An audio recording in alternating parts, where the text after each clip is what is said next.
Welcome to Lost Relation Chronicles.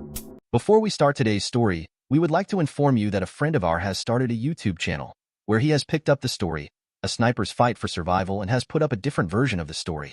Please head out to his channel. The link is in the description box. So, head over there and help with a like and a subscribe. Now let's start with today's story. I received a message saying that my wife, Charlotte, had reserved a table at a restaurant for Valentine's Day. It was unexpected, as I usually take care of these things every year. However, by the evening, all I received was a message saying she had to work overtime. Not long after, I came across a post from her colleague, Matthew, on WhatsApp that read, "Only a caring sister knows how to spoil someone. A fancy restaurant, a sweet person. Tonight's cake was sweet, but not as sweet as your lips." The picture showed him and Charlotte in an intimate pose, with her wearing the necklace I gave her that morning. On the table was the wine I had gifted her. I instantly recognized the restaurant in the photo, the same one where Charlotte and I had many meaningful memories, including when I proposed to her. In the past, I might have confronted Charlotte immediately, but this time, I just felt exhausted. When Charlotte came home, I was eating a mango, something she's allergic to. For years, we've avoided mango in our house because of her allergy. Charlotte seemed surprised to see me still awake and casually handed me the gift she had prepared, a Patek Philippe watch. She said, "Happy Valentine's Day, honey." She was a good wife, after all, not just taking but also giving. However, this year, the message I received from the restaurant owner caught me off guard. He had known us since college and joked that he was a single guy while congratulating us. He then mentioned a new cake and asked if I wanted to try it. I asked if it had mango, and he confirmed it didn't, so I agreed. Right after, Charlotte called, telling me she had to work overtime and wouldn't be able to spend the evening with me. That night, unable to sleep, I scrolled through my phone and saw Matthew's post. The picture was of him and Charlotte at the restaurant, with the wine and the necklace I gave her in the photo. The cake had layers filled with mango puree, something Charlotte couldn't have. I was too tired to confront her, and I didn't want to argue anymore. I didn't even bring up Matthew's post, but instead had a craving for mango. I ordered a delivery and enjoyed it, something I hadn't done in years because of Charlotte's allergy. After finishing the mango, I said, "I'm going to bed now if there's nothing else." Charlotte, looking surprised, grabbed my arm and said, "Nathan, it's Valentine's Day." I looked at her, confused, and asked, "So what?" She frowned deeper and moved closer to me. In a teasing voice, she whispered in my ear, "On a night like this, are you really going to bed so early?" Charlotte had always carried herself with a cold, distant allure. After graduation, her glasses only added to her intellectual charm, which made her seem even more distant. But tonight, I could smell a faint scent of smoke on her. I stepped back, avoiding her kiss, and said, "I just ate mango. You'll have an allergic reaction." I walked into the bedroom, locked the door, and lay down. My phone rang. It was my supervisor, asking if I had really decided to take the position. "If you flake on me again because of Charlotte, I swear I'll kill you," she said. I chuckled and replied, "I won't back out again. If I do, I'll come to you, head in hand." The position in the advertising department would offer a higher salary but required constant travel, which I had turned down 3 years ago because of Charlotte. She's always been a traditional woman, and I knew she wouldn't handle the instability of barely seeing each other for most of the year. Holding her hand for the first time took me over half a year. Back in middle and high school, my close friends often found Charlotte boring. They couldn't understand why I liked her. I would smile and tell them, "Because she saved my life." Literally. It happened back in middle school when an earthquake struck our school. Everyone rushed outside in panic, and I was ahead of the crowd. I tripped on a desk leg and fell, but Charlotte pushed her way through the chaos, fighting against the current to find me. She made sure to walk in front, keeping close as we escaped together. Later, I asked her, "What were you thinking? If you died, wouldn't all your dreams and hard work have been wasted?" Charlotte seemed taken aback by the question, but she answered, "I wasn't thinking that much. In that moment, I just thought that if I couldn't make it, I'd rather die with you." That was Charlotte, always putting others before herself. But now, I wonder if she ever imagined that one day, she'd leave me for someone else. I've never doubted her sincerity, but sincerity fades with time. My supervisor must have sensed something was off from the tone of my voice. She said, "Everyone makes mistakes. It's easier to blame the past than to fix it. Nathan, I hope you always have the courage to turn things around when necessary." Then, with a bit of sarcasm, she added, "Of course, someone as perfect as me never makes mistakes. But someone like you, you're not perfect, so it's understandable. But no matter what happens, even if you lose the woman, don't lose the job. You start in 3 days, and there's a business trip to Argentina right away. You can't be half-hearted about this. The next morning, I got up early to head to the office and wrap up my current tasks. Charlotte was sitting in the living room with swollen lips, likely from the mango allergy after Matthew kissed her following their night out. I walked past her, heading for the door, but she grabbed my wrist. Looking a little defensive, she asked, "Why are you mad? Is it because I didn't spend time with you yesterday? I told you I had to work overtime. The company is going public, and as a woman, do you know how hard it's been for me to climb up to management? So many eyes are on me. How could I not set an example? You always said you'd support my career, so why are you acting like this now?" I've tolerated her cold, distant demeanor all these years. Even when she was too busy to know I was in the hospital, or when I couldn't reach her, I said nothing. Until one day, I picked her up from work, and while she was doing her makeup, her phone rang. She quickly answered it, sweetly speaking to someone, and it was the first time I heard her mention Matthew. That was when I realized she wasn't too busy for a phone call. She just didn't think I was worth sharing that side of herself with. I pulled away from her and said, "Enough, Charlotte, we're done." Before I could finish, her phone rang again. She glanced at the screen and gave me an apologetic look before answering. It was Matthew. "Sis, come pick me up. It's so cold today, I don't want to get out of bed. If you don't come, I'll be late and won't get paid." Charlotte's face softened almost automatically as she responded, "You're afraid of the cold? The same guy who climbs snowy mountains at night? All right, Matthew, get up. You're bringing me breakfast today, right?" I couldn't help but laugh bitterly. Matthew, sensing something was off, added, "By the way, tell Nathan thanks for me. I not only ate at his restaurant yesterday, but I also borrowed one of his people. I'll make sure to send him a great gift in the future." When Charlotte heard Matthew's words, she gave me a guilty look but quickly turned away. She instinctively lowered the volume on her phone. I couldn't help but laugh at the absurdity of it all. I shook my head and turned to leave. But then Charlotte quickly rejected Matthew's call and rushed to catch up to me. Matthew had a client dinner but forgot to book a restaurant, so I gave him our reservation. It's all for business, you understand, right? She probably didn't realize how absurd that sounded. Charlotte wasn't done, though. Later, when I wanted her to make me some porridge because I felt unwell, she put on her coat and said, "Matthew has no food at home. I'm going to cook something for him." I froze, unsure whether to ask about her relationship with Matthew or why she was cooking for another man. But she didn't give me the chance. She left in a hurry, not even noticing that I was curled up on the couch, sick. It was so different from how things were in high school. Back then, if I even showed the slightest sign of stress or skipped a meal, Charlotte would scold me coldly. But during an emergency break, she would always magically pull out a steaming bowl of rice cakes and say, "Eat up. You'll only get worse if I don't take care of you." When I arrived at the office, my supervisor dumped a pile of paperwork on my desk. "Handle all of this within 3 days, or come to me with your head." I worked late into the night, and when I checked my phone, I saw a draft of the divorce papers from the lawyer. In the middle of the snowstorm, I took a cab straight to Charlotte's office building. But when I reached her floor, the power went out. I frowned and turned on my phone's flashlight. At that moment, I received a message from a colleague with a link. His tone was hesitant. "Isn't this the heavy metal concert you've always wanted to attend?" Confused, I clicked the link. It took me to a poster on Matthew's account, which chronicled all of his moments with Charlotte. He had known her since high school, followed her to college, and now worked at her company. His bio read, "Being head over heels for her isn't just your privilege." I clicked on the video and understood why my colleague had been hesitant to share it. In the video, concert lights flashed over Matthew and Charlotte's faces. They were holding hands and kissing passionately in the crowd. My phone slipped from my hand and crashed to the ground as rage filled my chest. Charlotte and I had been together for most of our lives, practically our entire existence. Yet, despite all that, I felt like I didn't really know her at all. From her office, I heard soft sobs. Charlotte choked out, "I'm sorry, but we really can't." A male voice responded, I just like you. What did I do wrong?" The boy wrapped his arms around her waist, gently stroking her tear-streaked face.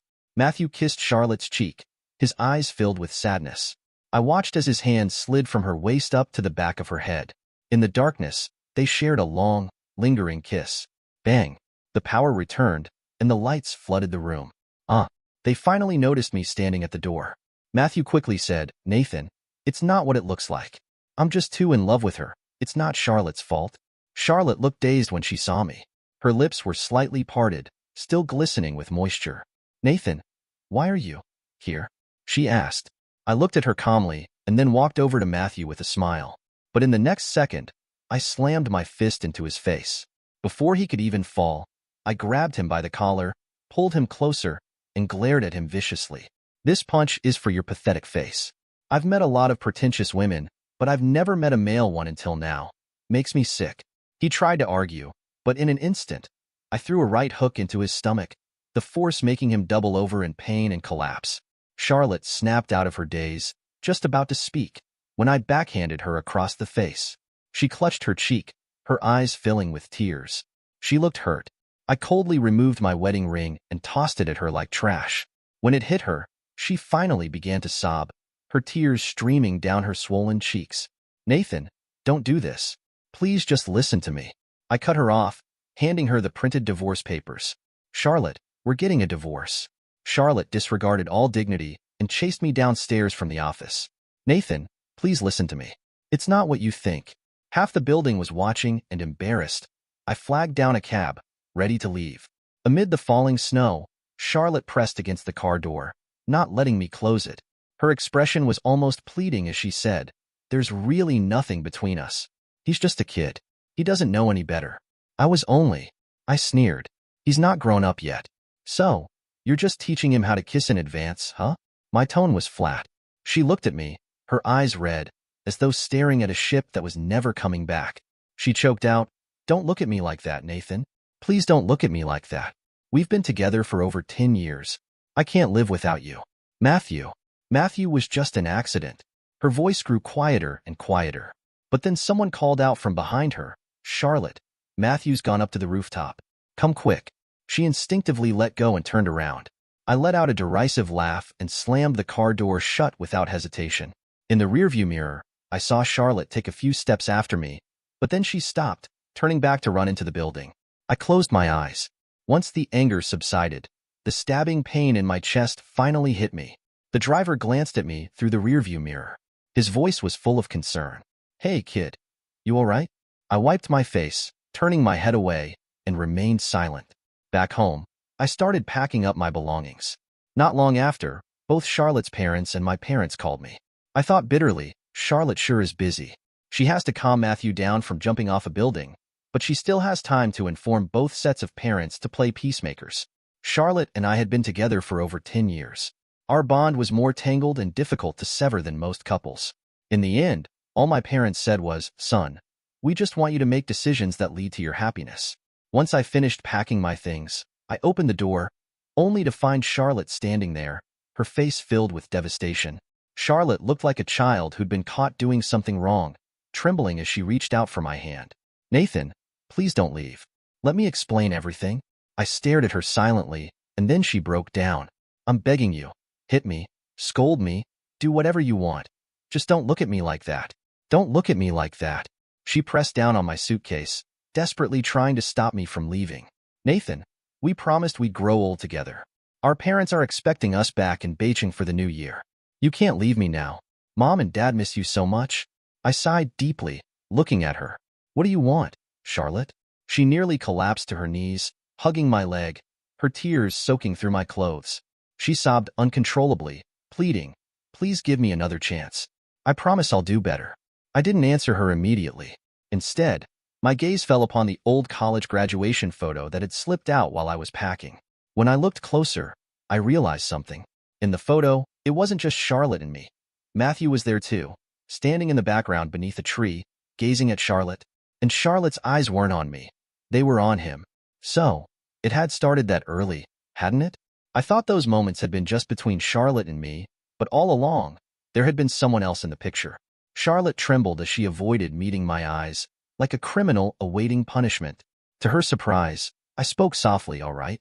She looked up, her eyes bright with disbelief and hope. "Really, Nathan? Are you willing to start over with me?" After a pause, I nodded and unexpectedly added, "Sure, but on one condition." I paused, my voice steady. "Remember how we planned a trip to the islands back in high school? All these years, we never went. I want us to take a 5-day vacation to the islands." Charlotte immediately agreed, throwing herself into my arms and murmuring, "It's that simple?" I nodded, though deep down, I knew she wouldn't be able to follow through. As I reflected on it, Charlotte's attraction to Matthew wasn't as surprising as I first thought. Her life had always been carefully structured, controlled by her family's rules. From Beijing to the capital, from her education to her marriage, and even having me as her childhood sweetheart. Her future had always been a path already laid out for her, calm and predictable. But when life feels too safe for too long, it's natural to yearn for excitement. Matthew was that rush of exhilaration she was craving. He was rebellious, adventurous. He'd take her on late-night hikes up snow-covered mountains, keep her up all night at concerts, and kiss her at sunrise by the sea. No matter how reserved someone is, it's hard not to be swept away by such intense passion. Charlotte told me that after our vacation, she would be by my side every day, making sure I never grew tired of her. It was as if she feared I might change my mind. She took charge of organizing every detail of the trip to the islands, seemingly excited to finally go on the trip we had planned so long ago. Meanwhile, I scrolled through social media, disinterested. Matthew posted constantly, nearly torturing himself by sharing his feelings for Charlotte. I watched coldly. Today, he couldn't hold back and posted something blunt. The person she loves is me. I couldn't help but laugh, replying with a post of my own. From now on, I'll be living on the islands with my wife. The past is behind us, gone like smoke. Today is a new beginning. I just want to hold her hand from now on. Matthew, unable to contain himself, requested a meeting. We met at a cafe, and he asked through clenched teeth, "After everything, you're still going to forgive her? You're really going to stay with her?" I smiled, saying nothing in response. He spat out, "You're really leaving? Really moving to the islands? Why hasn't she said anything to me?" He added in frustration. I dropped the visa my supervisor had expedited for me onto the table. Half joking, I said, "Charlotte and I have been together for over 10 years. She begged me for another chance, and I told her if she could drop everything and leave with me, I'd forgive her." Of course, she agreed. I smiled, but there was no warmth in my eyes. Matthew, now furious, said, "That's impossible. I've done so much for her. She told me she loves me." His anger was palpable, but I could hear the underlying pain in his voice. I stared at him coldly. Matthew had taken Charlotte from me on Valentine's Day, messaged me to reveal their relationship, and let me catch them kissing, all in an effort to make me give up on her. What he didn't understand was that my place in Charlotte's heart ran deeper than he realized. His plans had backfired. Enraged, Matthew lunged at me. But what could a small guy like him do? I easily blocked him, poured my coffee over his head, and before he could react, slapped him hard enough to send him crashing to the ground. I crouched down and grabbed his hair, forcing him to meet my gaze. Smiling, I taunted him, "Pathetic. You really think Charlotte loves you, don't you? Too bad for you. You didn't truly believe she loves you, did you?" His face, filled with frustration and resentment, made me fight the urge to vomit. I repeated, one last time, that if Charlotte chose to leave with me, I would forgive her and we'd start fresh. But if she didn't, I would never forgive her. His expression shifted, and I could see that he understood. At the airport, Charlotte anxiously checked her phone, her lips pressed tight. "Nathan, this time is different. Matthew's been in a car accident. It's really serious. Can we postpone the trip?" I silently stared at her, my gaze tracing the contours of her face. Then, I spoke. "I know why you didn't come to that concert with me." Charlotte froze, her lips twitching, trying to smile but failing. That night, it was Matthew's birthday. He invited me. I couldn't turn him down. I laughed bitterly. "That was my favorite band, Charlotte. I've told you that since I was a teenager. And on my birthday, you kept asking what my wish was. I told you I wanted enough money to see them live. You got mad, asking why my wish didn't include taking you with me." I paused, continuing, "My birthday wish at 18 was to see that concert with you. Don't you remember? But I went there alone. I didn't know my wife was in the crowd, kissing someone else. I even sent her a message during the concert to remind her to eat, but she never replied." Charlotte began to panic, her voice rising as if to make excuses. "There will be other chances." I cut her off, my voice steady. "There won't be. That was their farewell concert. There won't be another one." I looked her in the eye and repeated, "There won't be another one." We stood in silence for a moment, and then, without warning, I relaxed, waving her off. "Go ahead. He's been in an accident, and you're his supervisor. It'd look bad if you didn't go." As for the islands, I smiled, meeting her gaze, feeling the weight of the girl who, at 18, had pouted and insisted we go to the islands. I added, "We'll just go next time." Charlotte, looking as if she had been given a reprieve, rushed out of the airport through the snow and rain, hurrying to Matthew's side. I tore up the plane ticket in my hand and tossed the pieces in the trash. Then, I printed a new ticket, destination, Argentina. When Charlotte woke up, she found herself lying in a man's arms. The man was gently kissing her face. Something didn't feel right. She opened her eyes wide. This wasn't Nathan. Yesterday, she had rushed to the hospital only to find out Matthew's car accident was a lie. She had been angry at first, but Matthew, tearfully, said, "Charlotte, I've loved you for so many years. One last time. Can't you stay with me just one more time?" A voice inside her urged her to leave. Nathan must be furious by now. They had known each other since childhood, grown up together, been married for 7 years. Everything had seemed perfect. She couldn't leave Nathan, but Matthew's red-rimmed eyes, his gentle touch as he stroked her cheek. How could she turn him away? Charlotte suddenly felt a sinking feeling, like a premonition. When you're about to lose something important, you can feel it, an instinctive dread, like falling from a tall building in a dream. Without reason, she thought of Nathan's expression when he waved goodbye to her at the airport yesterday. It had been nostalgic yet resolute. It was like he was saying goodbye. She nearly jumped out of bed to grab her phone, but Matthew, confused, asked, "Charlotte, what's wrong?" Her phone was dead. Her heart raced as she watched the black screen, willing it to charge faster. The expression on her face startled Matthew.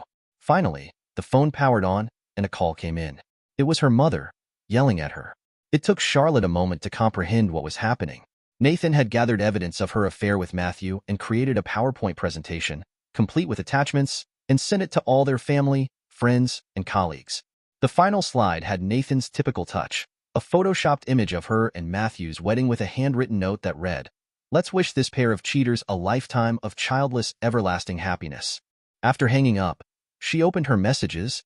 Charlotte drove recklessly, running red lights, her mind consumed by thoughts of Nathan. The winter weather made the roads treacherous, and she skidded several times, narrowly avoiding accidents. Despite the dangers, she couldn't focus on anything but reaching home and finding Nathan. He had always been so forgiving, so kind-hearted. She hoped, even now, there was a chance to fix everything. The urgency of the situation weighed on her, but when she finally arrived home, she found the house empty. Nathan had packed up nearly everything and left. She recalled the teasing remark she made when they were preparing for their island trip, joking that they wouldn't be gone forever. Nathan had simply smiled and said nothing. A painful realization settled in her heart. He had been planning to leave for some time. She refused to accept it. They had spent most of their lives together. She couldn't live without him, and she was sure he felt the same. If she just apologized sincerely, made things right, he would forgive her, like he always had before. But when she went to his office, his supervisor coldly had her thrown out by security. Even when she managed to contact one of Nathan's colleagues, she was met with disdain.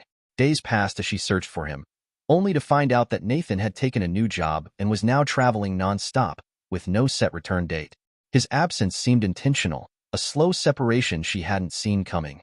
As she looked through their old messages, she saw how distant they had become, with playful emojis replaced by unanswered texts.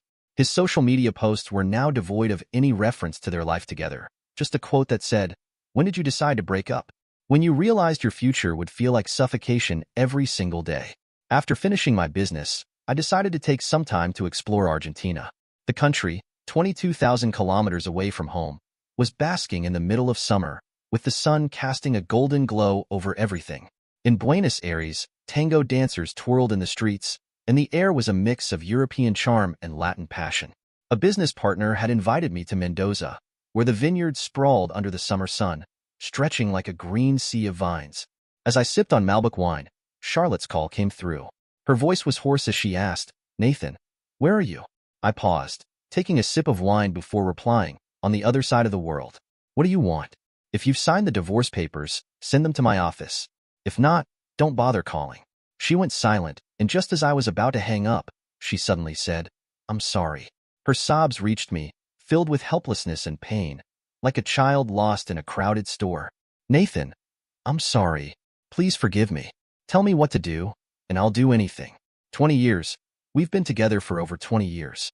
Can you really just let it go? How can you be so heartless?" I smiled to myself, and she must have heard it, because her sobbing stopped. In a panic, she asked Nathan, "Why are you laughing?" I exhaled, looking down and said, "You're always like this. Always so sure that I love you. So sure that if you show me your pain, I'll feel sorry for you. But Charlotte, have you ever thought, I don't love you anymore?" The next time I returned back to my hometown, it was New Year's Eve. The problem with childhood sweethearts is that they know each other too well. As my family gathered for the reunion dinner, there was a knock at the door. I opened it to find Charlotte standing there, looking disheveled, thinner than before, her hair unkempt, and her face hollowed by distress. She looked defeated and helpless. The PowerPoint I had created had ruined both her and Matthew's reputations within their social circles. It seemed like justice. Charlotte had spiraled downward, and those who once supported her began to withdraw, disillusioned by the truth. I overheard some of the gossip at dinner. As for me, I hadn't spoken to her since our last phone conversation. The streets were alive with the warm glow of homes, and fireworks lit up the sky in the distance. Charlotte looked at me, her face a picture of despair, yet a glimmer of hope still lingered in her eyes. She struggled to speak, her words faltering. "Every year, we've always spent New Year's Eve together. Nathan, I love you. I really can't live without you." I stared at her, and suddenly, memories of the younger her came rushing back. The time she snuck out on New Year's Eve, her cheeks flushed, just to give me a red string bracelet she had woven herself. I thought seeing her again would be painful, but instead, I felt nothing. The past months, traveling across the world, seeing new places, had filled me in ways I hadn't anticipated. The sound of fireworks rang in the air, signaling the end of the year, and the long, cold winter was finally over. A new year was beginning. I looked at Charlotte and said, "Charlotte, don't do this. It's New Year's. Seeing you like this, it makes me sick." Her face turned ashen, and without another word, I shut the door. When my parents asked who it was, I just shook my head. No one. Then, I returned to the warmth of the family dinner, fighting for the last piece of beef in the hot pot, surrounded by laughter and festive cheer. It was perfect. I still had my family. Under the supposed brilliance of my supervisor's leadership, my career soared. I quickly adapted to the life of constant travel, sending postcards from each new place I visited. My mom, having picked up some internet slang, now called me her travel frog. This time, I was in Japan, walking toward a fireworks festival while munching on some mango bread. My mom, ever worried, called me and said, "Son, be careful. I've heard Japan has a lot of earthquakes." I smiled and reassured her, "Earthquakes aren't that common." But just as luck would have it, Japan's meteorological agency issued an unprecedented earthquake warning for the Nankai Trough. Flights back home were fully booked, and I was unreachable for a while. My mom, frantic, started praying and even lighting incense at midnight for my safety. Meanwhile, Charlotte, upon hearing the news, bought a flight to Japan. At the time, Matthew was still with her, though he'd lost his job and was blacklisted. They were stuck in a toxic relationship, unable to break free. Matthew begged her, "Don't be stupid. Even if you go, Nathan won't forgive you. Don't you get it?" But Charlotte didn't listen. In their struggle, she grabbed a kettle and smashed it over Matthew's head. Blood poured from his forehead as he screamed, "He doesn't love you. Don't you get it? I'm the only one who loves you." Charlotte, without a word, walked away, leaving him behind. I finally made it back to my country, despite a delayed flight. Just before takeoff, my broken phone received a call from an unknown number, but the attendants urged me to turn it off. I did, and the call slipped from my mind. Once home, I reassured my family and quickly got back to work.